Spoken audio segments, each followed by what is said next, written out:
Hello बच्चों, अब हम लोग चैप्टर कैपेसिटेंस का सेकेंड पार्ट शुरू करेंगे। पहले वीडियो में मैंने आपको पढ़ाया कैपेसिटेंस की दो डेफिनेशन, एक क्वालिटेटिव दूसरा क्वांटिटेटिव। उसके बाद हमने एक फार्मूला ड्राइव किया capacitance of A spherical conductor. उसके बाद हमने एक फार्मूला ड्राइव किया energy of a charge conductor. अब हम लोग जो लास्ट फार्मूला था energy of a charge conductor उस पर बेस्ड और पहले फार्मूला C = 4πε0 R पर बेस्ड एक दो न्यूमेरिकल करेंगे। फिर अगला टॉपिक पढ़ेंगे इस चैप्टर का, वो होगा रीडिस्ट्रीब्यूशन ऑफ चार्ज। तो देखें बच्चों, ध्यान से देखें। Question number 1,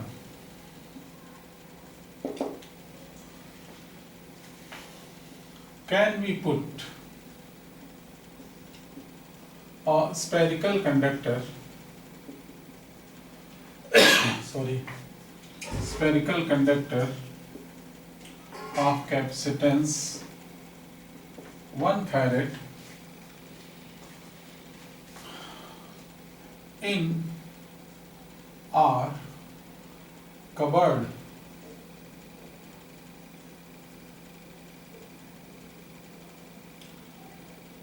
Can we put a spherical conductor of capacitance 1 farad in our cupboard? क्या हम 1 फैरेड के कंडक्टर को अपनी अलमीरा में रख सकते हैं? आंसर देखें, पहले सॉल्व करेंगे, इसकी साइज निकालेंगे, फिर सोचेंगे। कोई भी स्फेरिकल कंडक्टर है, अगर रेडियस r है, उसके कैपेसिटेंस का फॉर्मूला होता है बच्चों C = 4πε0 R। प्रॉब्लम में कैपेसिटेंस 1 फैरेड दे रखा है। 4πε0 की वैल्यू कितनी होती है? 1/9 × 10⁹ इंटू रेडियस r। तो पहले रेडियस r निकालते हैं, 9 × 10⁹ मीटर। बच्चों, वी नो दैट, हम जानते हैं कि radius of the earth is 6.4 × 10⁶ metre. अब कंपेयर करिए, अर्थ के रेडियस के कंपैरिजन में ये लगभग 1000 टाइम्स बड़ा है। तो इतने बड़े कंडक्टर को हम लोग अपने अलमीरा में नहीं रख सकते। तो फाइनली इसका आंसर क्या होगा बच्चों? No, we can't have such a conductor which capacitance is of capacitance 1 farad in our cupboard. Conductor of capacitance, यहाँ बच्चों थोड़ा सा कैपेसिटेंस 1 फैरेड। तो इतने बड़े कंडक्टर को हम लोग अपनी अलमीरा में नहीं रख सकते। अब हम लोग बच्चों पढ़ेंगे numerical number 2। Numerical number 2। So question number 2,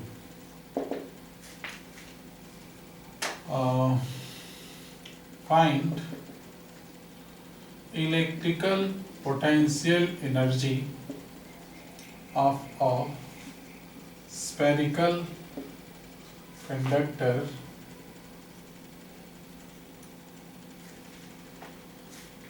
of radius 1 meter having charge 2 microcoulomb.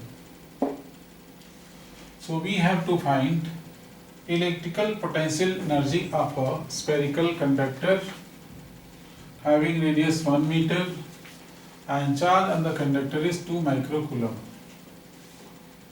Solve करें बच्चों, अपना अपना सॉल्व करें। 1 मिनट का टाइम देता हूँ मैं, देखिए सॉल्व करके देखिए। Electrical potential energy of a spherical conductor of radius 1 meter having charge 2 microcoulomb। करिए सॉल्व।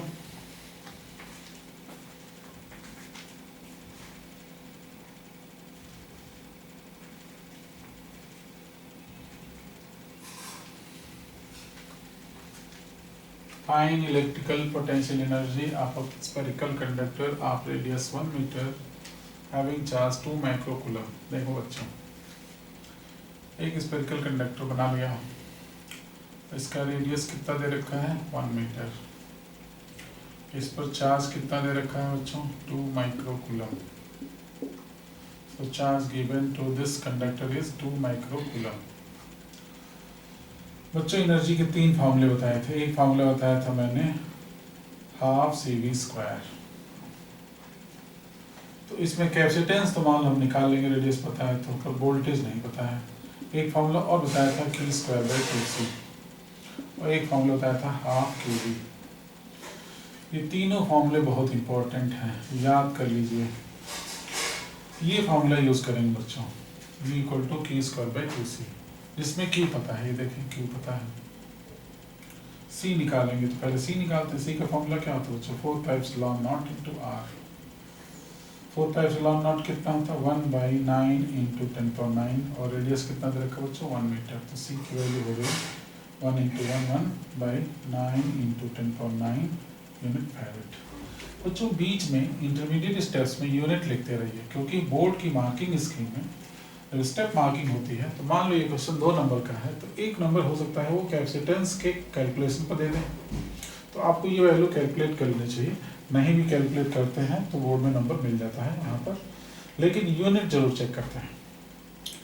तो यूनिट बीच में भी लिखते रहे, ये नहीं कि इंतजार करके फाइनल आंसर आएगा तभी यूनिट लिखेंगे। अब एनर्जी का फॉर्मूला लगाते हैं बच्चों। एनर्जी का फॉर्मूला क्या होता है Q²/2C। ये वाला फॉर्मूला लगाना है। तो देखिए Q की वैल्यू कितनी बच्चों 2 माइक्रोकूलम, यहाँ भी लिखा है। तो 2 × 10⁻⁶ का whole square by 2 into capacitance C की वैल्यू कितनी बच्चों 1/9 × 10⁹। Very good.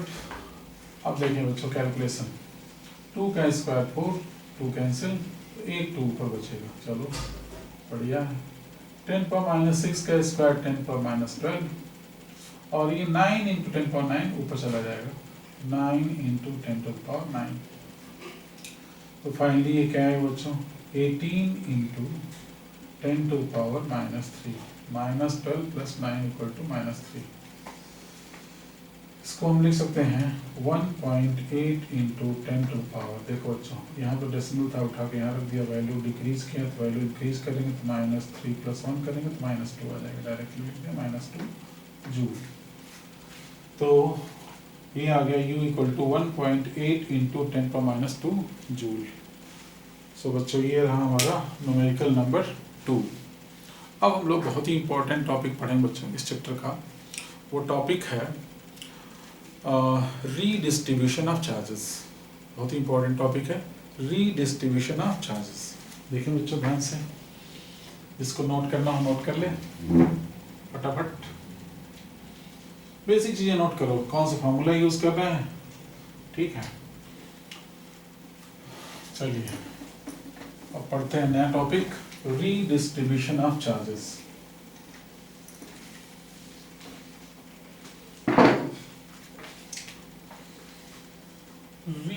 Redistribution of charges।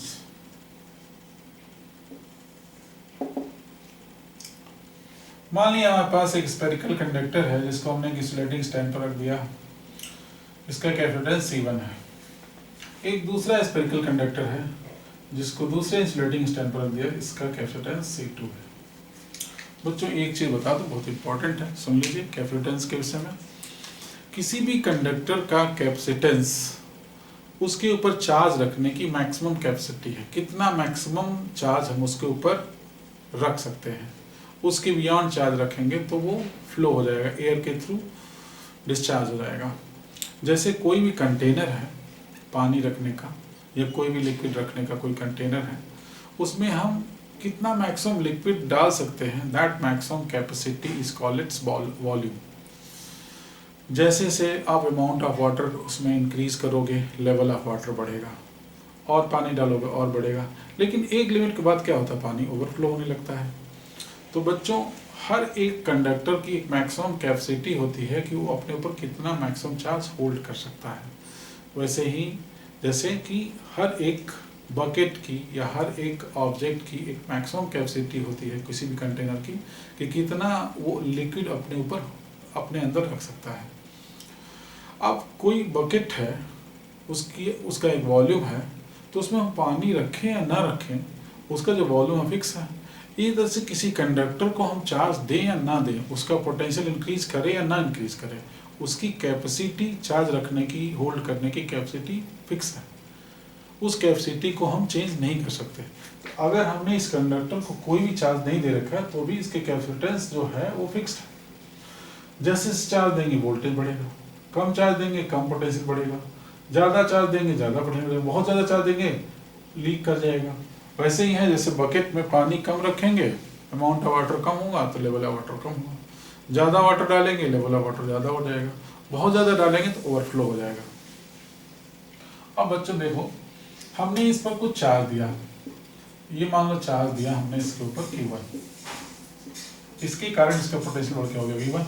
इधर से इसको चार्ज दे दिया बच्चों Q2, जिसके कारण इसका पोटेंशियल बढ़ के हो गया V2। अब एक फार्मूला हमने आप लोगों को पढ़ाया था बच्चों, C = Q/V, इस चैप्टर का बेसिक फार्मूला है, इसको याद कर लीजिए, कई बार बोल चुका हूँ, Q = C × V। इसी फार्मूले का यूज़ करेंगे, तो इसको मैं एड्रेस करता हूँ। फार्मूला कौन सा यूज़ करने जा रहे हैं बच्चों, Q = CV। तो पहले कंडक्टर के लिए Q1 = C1V1, दूसरे कंडक्टर के लिए बच्चों हो जाएगा Q2 = C2V2। Therefore total charge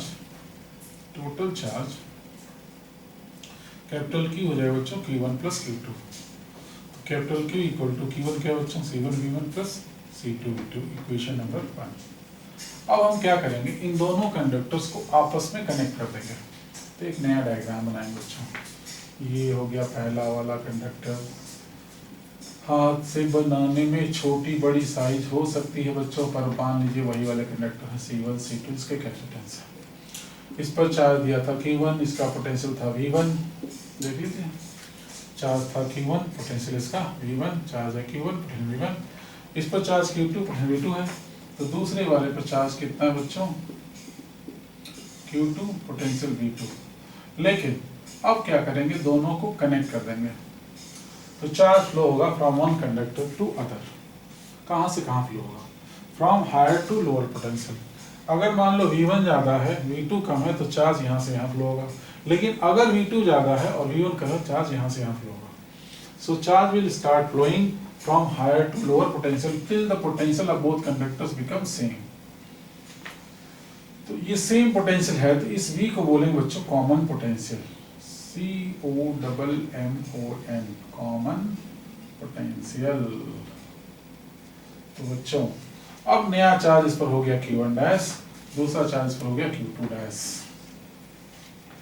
फिर से वही फॉर्मूला लगाएंगे, कौन सा फॉर्मूला, Q = CV। तो यहाँ पर Q1 डैश = बच्चों फॉर्मूला लगाएंगे C1V, Q2 डैश = बच्चों फॉर्मूला लगाएंगे C2V। According to conservation of energy, this total charge will remain conserved।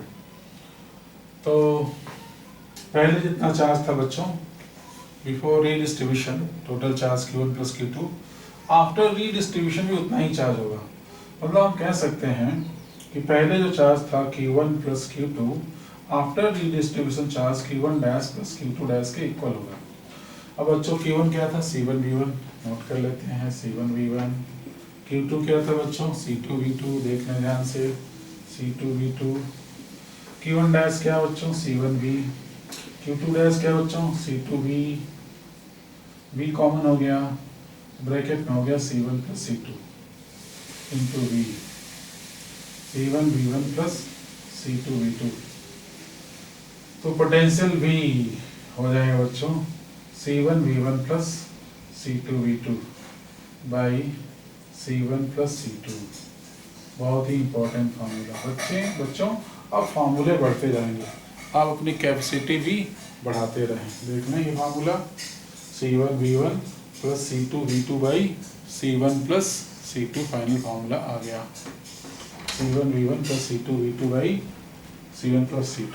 हम इस फार्मूले को ऐसे लिख सकते हैं बच्चों, V = C1V1 + C2V2 क्या है, टोटल चार्ज है।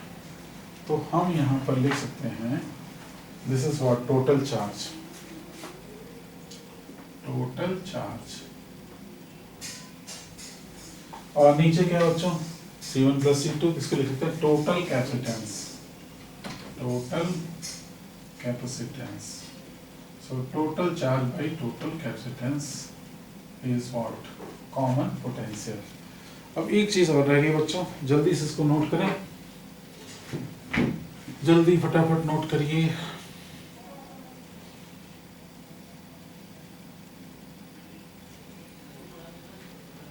इसको मान लेंगे क्वेश्चन नंबर बच्चों 2 और इसको मान लेंगे क्वेश्चन नंबर 3। अब 2 को 3 से डिवाइड करेंगे। देखिए 2 divided by 3, equation 2 divide by 3, तो Q1 dash by Q2 dash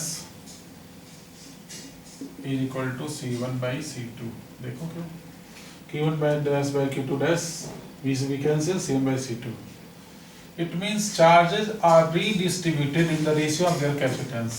मतलब जिस कंडक्टर का कैपेसिटेंस ज्यादा होगा वहां चार्ज ज्यादा रुकेगा आफ्टर रीडिस्ट्रीब्यूशन, और जिस कंडक्टर का कैपेसिटेंस कम हुआ वहां पर आफ्टर रीडिस्ट्रीब्यूशन चार्ज की वैल्यू कम हो जाएगी। तो हम लोग लिखेंगे यहाँ पर एक line, that is charges are redistributed in the ratio of their capacitance, ratio of their capacitance, charges are redistributed in the ratio of their capacitance। ठीक है बच्चों, ये लाइन याद रखें, मतलब जिस कंडक्टर के पास ज़्यादा कैपेसिटी होगी वो ज़्यादा चार्ज होल्ड करेगा, और जिस कंडक्टर के पास कम कैपेसिटी होगी वो कम चार्ज होल्ड करेगा। पोटेंशियल दोनों का बराबर होगा, और उस पोटेंशियल को बोलेंगे कॉमन पोटेंशियल, जिसका फार्मूला क्या है बच्चों, C1V1 plus C2V2 by C1 plus C2। ध्यान से देख लें, C1V1 plus C2V2 by C1 plus C2, ये कॉमन पोटेंशियल है बच्चों। इसको हम लिख सकते हैं total charge by total capacitance. Note कर लें, थैंक यू। जल्दी से नोट करो बच्चों।